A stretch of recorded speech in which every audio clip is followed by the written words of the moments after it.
Hello friends, welcome back to R K education class.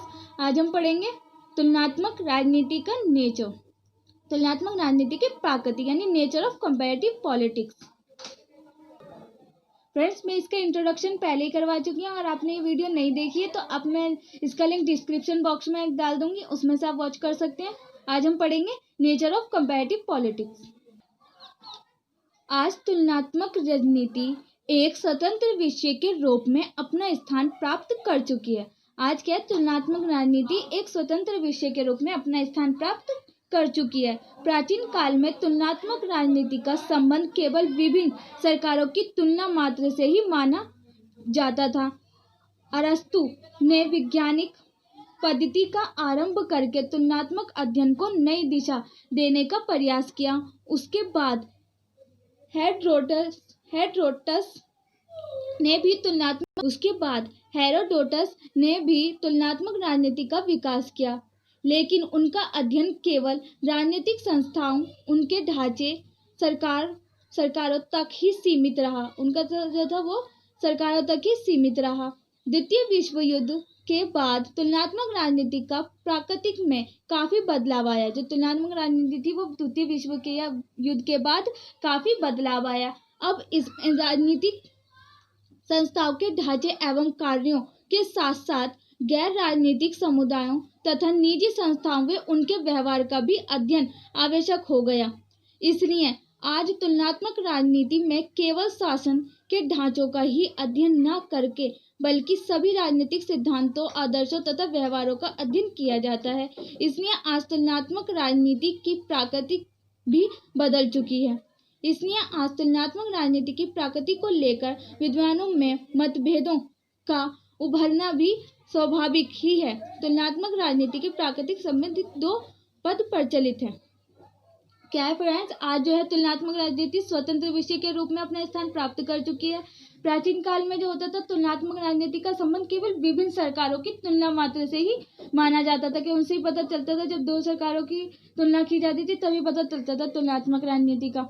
But अब क्या है कि स्वतंत्र विषय के रूप में तुलनात्मक राजनीति ने अपना स्थान प्राप्त कर लिया है। सरकारों की तुलना के मात्र से ही माना जाता था। अरस्तु थे वो बहुत ही बड़े वैज्ञानिक थे।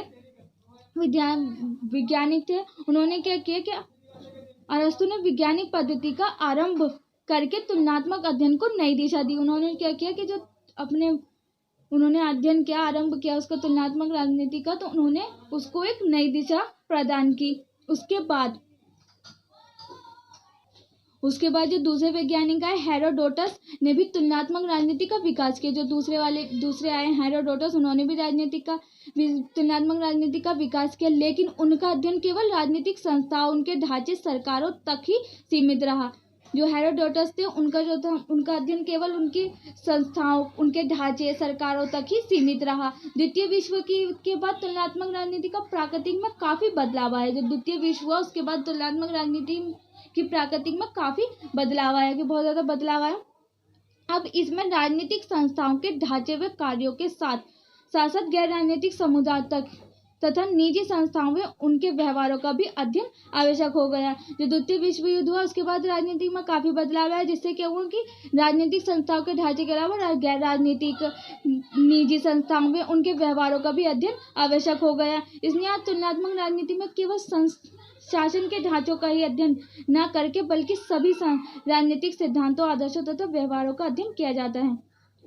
इसीलिए अब तुलनात्मक राजनीति केवल शासन के ढांचों का ही अध्ययन नहीं करती, उसके अलावा राजनीतिक सिद्धांतों, आदर्शों तथा व्यवहारों का भी अध्ययन किया जाता है। इसलिए आज तुलनात्मक राजनीति की प्रकृति बदल चुकी है। इसलिए क्या हुआ है कि अब तुलनात्मक राजनीति की जो प्रकृति वो बदल चुकी है। इसलिए आज तुलनात्मक राजनीति की प्रकृति को लेकर विद्वानों में मतभेदों का उभरना भी स्वाभाविक है। इसीलिए क्या हुआ कि तुलनात्मक राजनीति की प्रकृति को लेकर जो विद्वान थे उनके भी में मतभेदों का उभरना भी स्वाभाविक हो गया।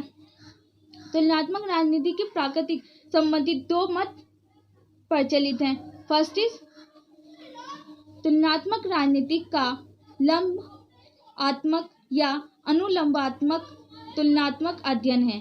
Comparative politics is a vertical comparative study.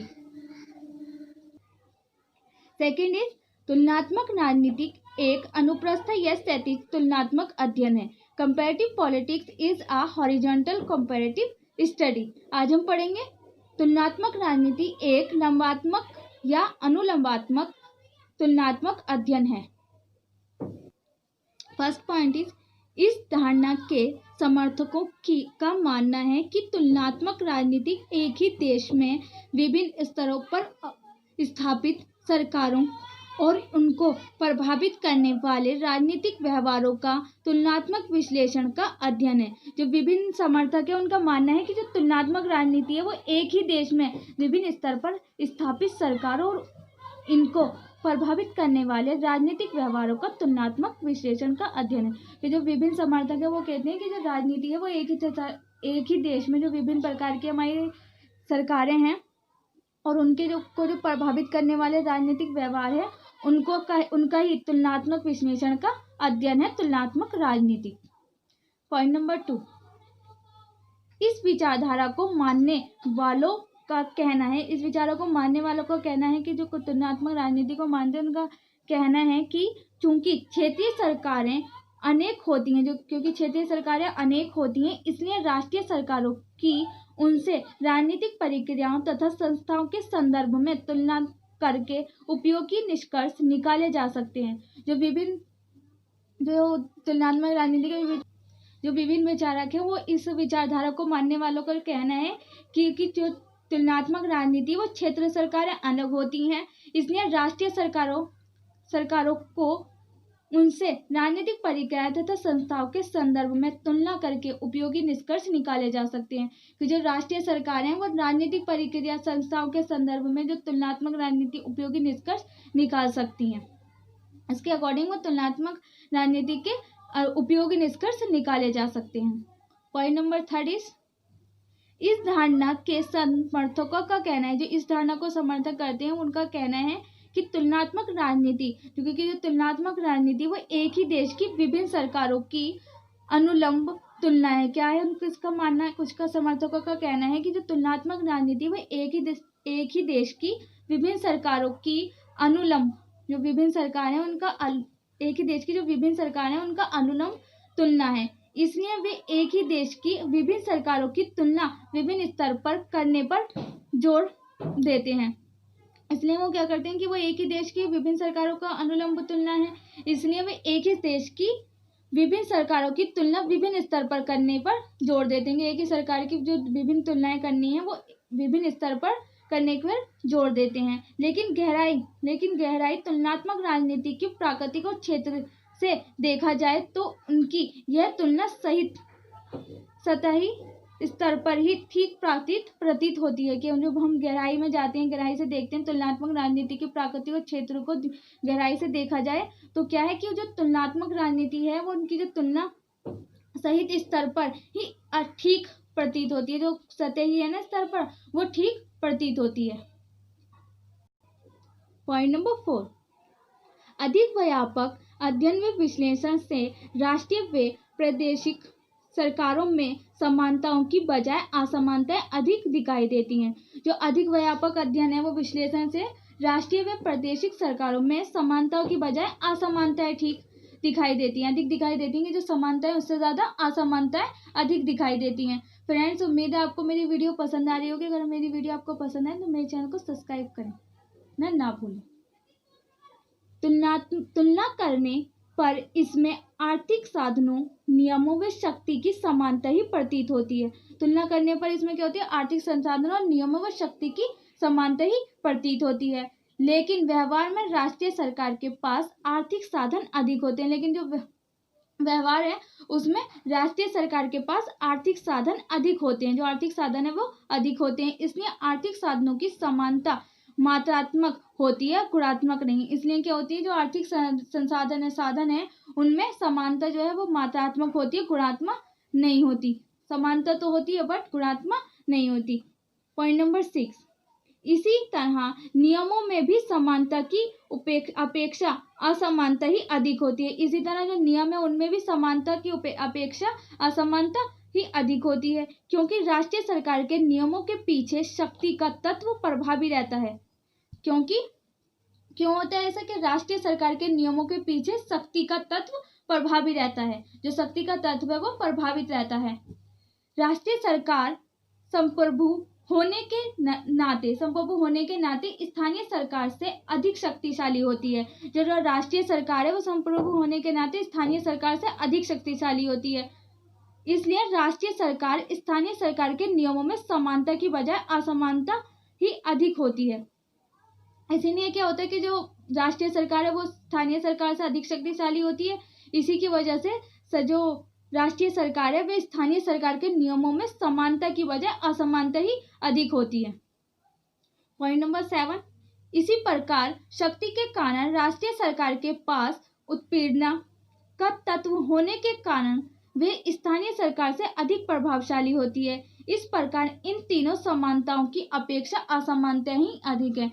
जो इस प्रकार की जो शक्ति के कारण है, राष्ट्रीय सरकार के पास उत्पीड़ना का तत्व होने के कारण, जो राष्ट्रीय सरकार है उसके पास उत्पीड़न का तत्व होने के कारण स्थानीय सरकार से अधिक प्रभावशाली है, क्योंकि उसके पास उत्पीड़न का तत्व है, इसीलिए वो स्थानीय सरकार से अधिक प्रभावशाली है। इस प्रकार इन तीनों समानताओं की अपेक्षा असमानताएं ही अधिक है। जो इसी प्रकार क्या होता है कि जो तीनों समानताएं हैं उसकी अपेक्षा असमानताएं ही अधिक है।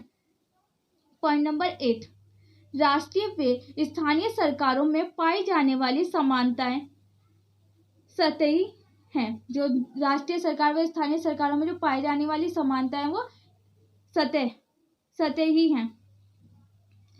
इनकी सहायता से इनकी प्राकृतिक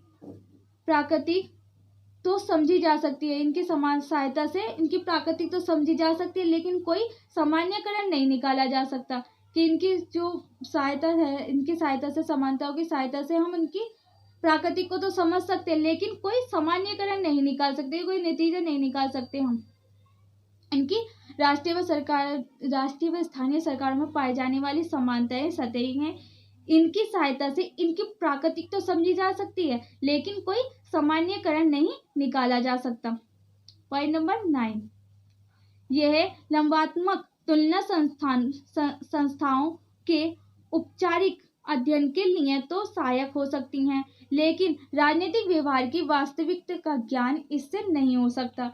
ये लंबवत तुलनात्मक संस्थाओं के औपचारिक अध्ययन के लिए तो सहायक हैं। जो ये लंबवत है वो औपचारिक अध्ययनों के लिए तो सहायक हो सकती हैं, लेकिन राजनीतिक व्यवहार की वास्तविकता का ज्ञान इससे नहीं हो सकता। जो राजनीतिक का व्यवहार है वो वास्तविकता का जो ज्ञान है वो इनसे नहीं हो सकता। पॉइंट नंबर 10, अतः लंबात्मक तुलना से तुलनात्मक राजनीति की प्रकृति को वास्तविक रूप में समझना असंभव है। इसलिए लंबात्मक तुलना की धारणा आज मान्य नहीं हो सकती, क्योंकि जो लंबात्मक तुलना से तुलनात्मक राजनीति की प्रकृति को वास्तविक रूप में समझना असंभव है। जो वास्तविक रूप है उसमें समझना असंभव है, इसलिए लंबात्मक तुलना की धारणा आज मान्य नहीं हो सकती। फ्रेंड्स, जिस तरह से ये मैंने आपको पॉइंट करवाए आपको ऐसे ही पेपर में लिखने हैं, और आप ऐसे लिखेंगे तो आपको अच्छे मार्क्स मिलेंगे। और फ्रेंड्स, आपको अगर वीडियो पसंद आई हो तो मेरी वीडियो को लाइक, शेयर एंड सब्सक्राइब करना ना भूलें, और अपने फ्रेंड्स के साथ भी शेयर करें। और मुझे बता सकते हैं, कमेंट में बताएं कि आपको किस और टॉपिक पे नेक्स्ट वीडियो चाहिए, मैं आपके लिए बना दूंगी। और इसका जो सेकंड पार्ट है हॉरिजॉन्टल कंपैरेटिव पॉलिटिक्स, उसको हम नेक्स्ट वीडियो में करेंगे। Now thanks for watching my video.